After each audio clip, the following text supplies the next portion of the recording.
The Untold Abuse of Black Male Slaves by White Women Sexual Exploitation of the Enslaved. The sexual exploitation of enslaved people was a facet of enslavement in Virginia that took many forms for both women and men. Enslavers sexually assaulted and abused enslaved individuals, demanded reproduction from them to enhance their own bottom lines, and otherwise used the bodies of the enslaved for monetary gain, pleasure, and punishment. Western culture's objectification and sexualizing of black bodies exacerbated the sexual vulnerability of enslaved men and women. In addition to being detrimental to the well-being of enslaved people, sexual exploitation strained marriages and other interpersonal relationships valued by enslaved people. The historical record speaks to the ubiquity of mixed-race sexual relationships in the era of slavery. Virginia had the largest number of mixed-race enslaved people of all the southern states, totaling approximately 44,000 in 1850.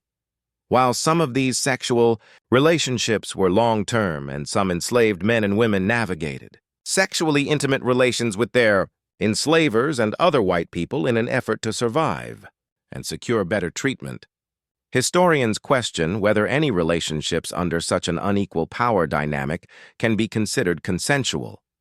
Plantation violence, as it was elsewhere, sexual violence was a ubiquitous component of enslavement throughout the history of slavery in Virginia. Enslavers exercised almost complete control over the bodies of enslaved individuals and the conditions of their existence, providing themselves with numerous avenues for force and coercion in the intimate lives of the enslaved. The plantation culture itself, with its strict hierarchy of white male authority, emboldened enslavers to demean and dominate those over which they held power, and the law provided enslaved people with no protection from sexual violence. The rape of an enslaved woman was not a crime under most state laws. In George v. State, the Supreme Court of Mississippi ruled in 1859 that a black enslaved man could not be convicted of raping an enslaved woman, because it was only a crime to commit a rape upon a white woman.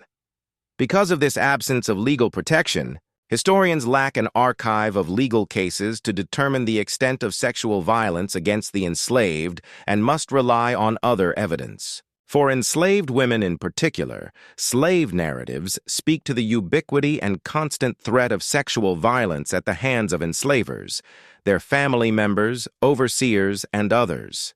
As Harriet Jacobs wrote, "My master was, to my knowledge, the father of 11 slaves. But did the mothers dare to tell who was the father of their children? Did the other slaves dare to allude to it, except in whispers among themselves? No, indeed. They knew too well the terrible consequences. Incidents in the life of a slave girl, 1861. Reverend Israel Massey, who was born into slavery in Emporia, recalled that enslavers and overseers would send husbands out on the farm, milking cows or cutting wood. Then he gets in bed with slave himself. Some women would fight and tussle. Others would be humble, feared of dat beaten."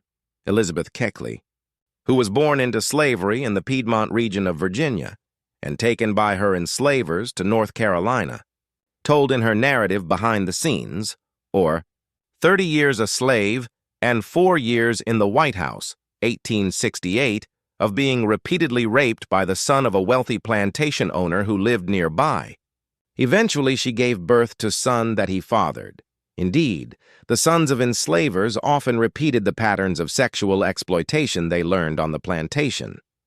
In 1826, 2 students at the University of Virginia raped a 16-year-old enslaved woman and later stripped her naked and beat her for giving them a venereal disease, as recounted by Alan Taylor in Thomas Jefferson's Education, 2019. Women were not the only ones who faced sexual assault.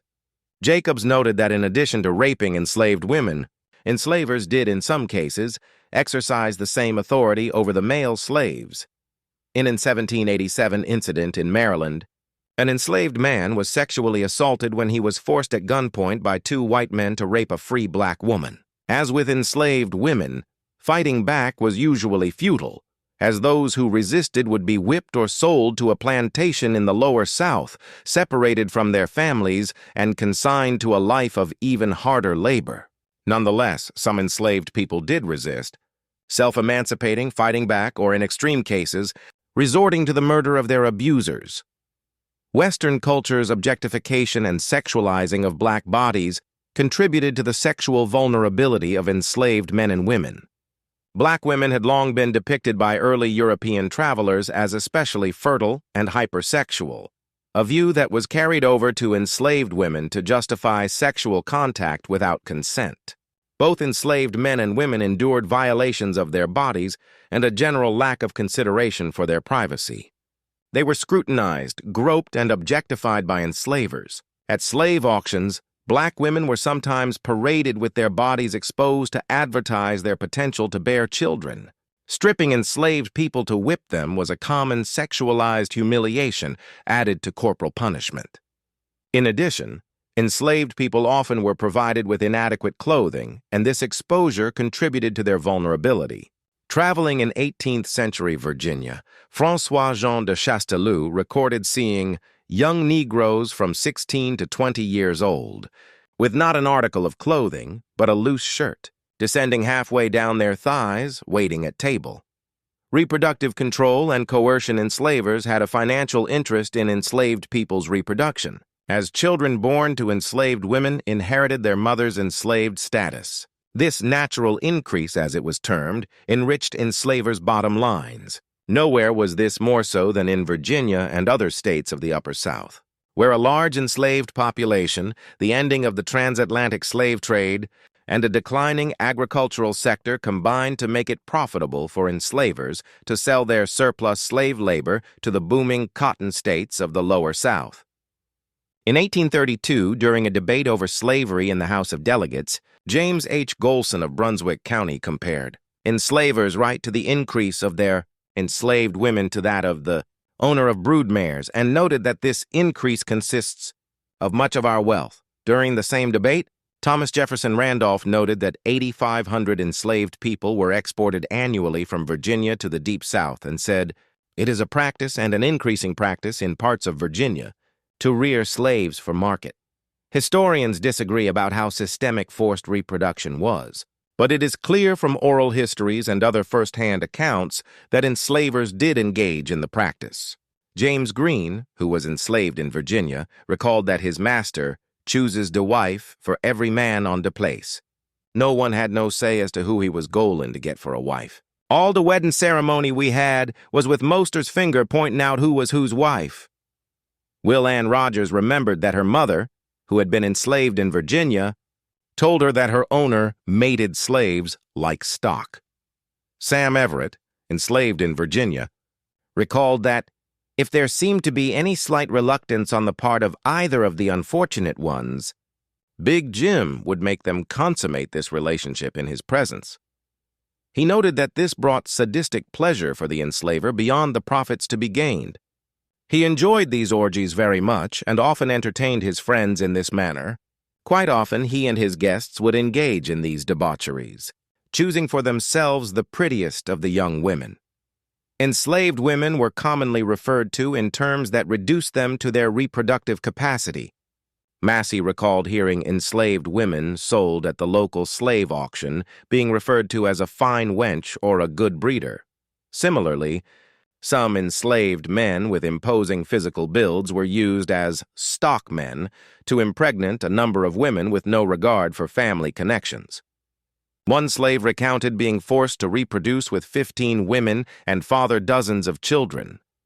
Many enslavers may have been content to let enslaved individuals make their own mate choices, but even then, there was still coercion at work. As an enslaved teenage girl reached adulthood, she would have been aware that settling on a partner of her choice relatively quickly was better than having the choice made for her, and that women who failed to reproduce were devalued substantially and often sold away from their families.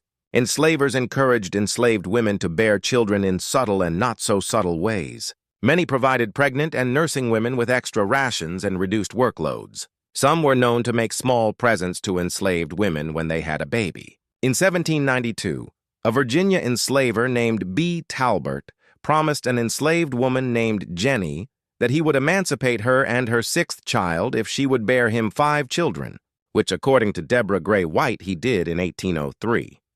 Concubinage long-term relationships between enslavers and enslaved people occurred throughout the era of slavery. As historian Brenda Stevenson noted, these relationships ran the gamut from rape and sodomy to romance, from chance encounters to obsessions, concubinage, and even marriage. Historians have argued about whether any of these relationships, even ones characterized by a degree of choice and tenderness, can be called consensual within the confines of slavery. Although not all white male-black female relationships were exploitive, argued Deborah Gray White, most began that way and most continued that way. For many enslaved women, acquiescing to the sexual desires of their enslavers was the best among several bad options, including being physically punished until they relented or being sold off if they continued to refuse to submit.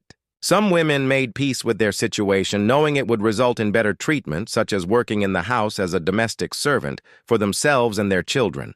Harriet Jacobs entered into a long-term relationship with a neighboring white man to stave off the repeated advances of her despised enslaver. Some enslavers held out the reward of manumission for favored concubines and their children, although the death of the enslaver or the vagaries of the plantation economy could thwart such promises. What is certain is that such relationships were extraordinarily common. As noted from contemporary recollections and from the high percentage of mixed-raced people in the antebellum South, as diarist Mary Boykin Chestnut recalled of the enslavers around her, like the patriarchs of old, our men live all in one house with their wives and their concubines, and the mulattoes one sees in every family exactly resemble the white children, and every lady tells you who is the father of all the mulatto children in everybody's household. But those in her own she seems to think drop from the clouds, or pretend so to think. As Brenda Stevenson notes, based on an analysis of the 1850 U.S. Census, Virginia had the largest number of mixed-race enslaved people of all the southern states, totaling 44,299, or just over 10% of the enslaved population. Light-skinned enslaved women who were themselves the product of mixed-race couplings were particularly vulnerable to sexual predation. Light-skinned women could be caught up in the fancy trade, catering to men who purchased these women as concubines and prostitutes, often selling for as much as skilled male laborers. Emily Russell, notes Stevenson, was an enslaved girl who was placed on the market for $1,800 in 1850 by the Alexandria-based slave-trading firm of Bruin and Hill, destined for sale as a prostitute in New Orleans. White women also engaged in sexual relations with enslaved men. As with enslaved women, some light-skinned men often found themselves the particular target of such sexual exploitation. Richard Hinton, a white abolitionist, testified to the American Freedmen's Inquiry Commission that he had never encountered a light-skinned, formerly enslaved man who has not told me of instances where he has been compelled, either by his mistress or by white women of the same class, to have connection with them. As Thomas Buckley found in his analysis of divorce in antebellum Virginia, roughly 9% of Virginia's divorce petitions from 1786 to 1851 were for interracial adultery, with 23 of those petitions coming from white men who complained about their wives' relationships with black men. Peter Nielsen, traveling in Virginia in the 1820s, recorded that he had learned about a planter's daughter having fallen in love with one of her father's slaves, had actually seduced him. The 1825 divorce case of Virginians Dorothea and Lewis Bourne illustrates white women's agency in initiating intimacy with enslaved men. Neighbors and friends testified that Dorothea Bourne had long pursued a relationship with Edmund, a man enslaved by her neighbors, the Richardsons.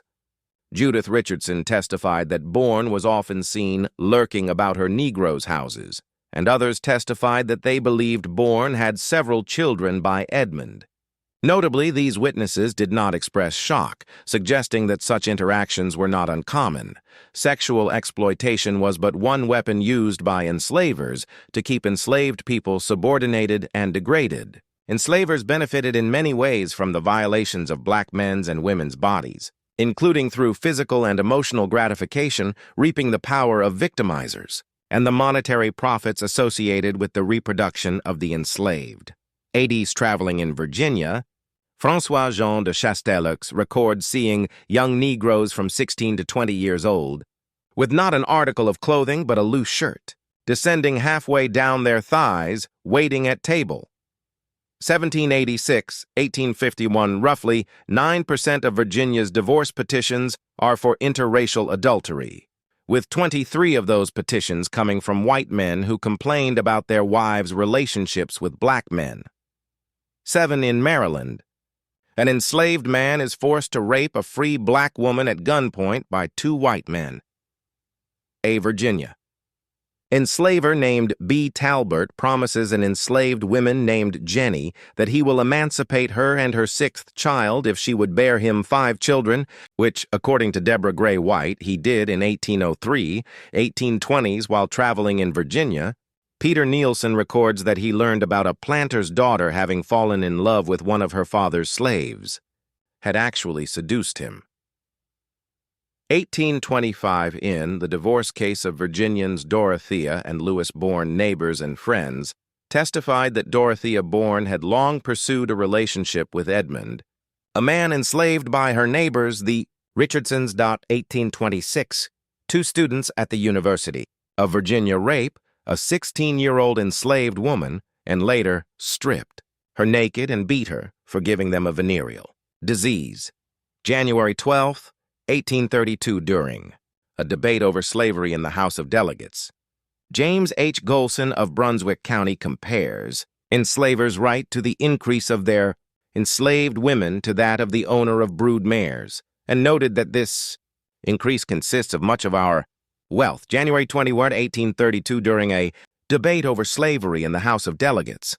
Thomas Jefferson Randolph notes that 8,500 enslaved people were exported annually from Virginia to the Deep South and said, "It is a practice and an increasing practice in parts of Virginia to rear slaves for market." 1837 Alexander Kirkland, son of a Hillsborough, North Carolina, plantation owner and enslaver, begins sexually assaulting Elizabeth Hobbs Keckley. His persecution lasts 4 years. 5th Emily. Russell. A beautiful, enslaved girl is placed on the market for $1,800 by the Alexandria-based slave trading firm of Bruin and Hill, destined for sale as a prostitute in New Orleans. According to the U.S. Census, Virginia has the largest number of mixed-race enslaved people of all the southern states, totaling 44,299, or just over 10% of the enslaved population. 859, in George v. State, the Supreme Court of Mississippi rules that a black enslaved man could not be convicted of raping an enslaved woman because it was only a crime to commit a rape upon a white woman.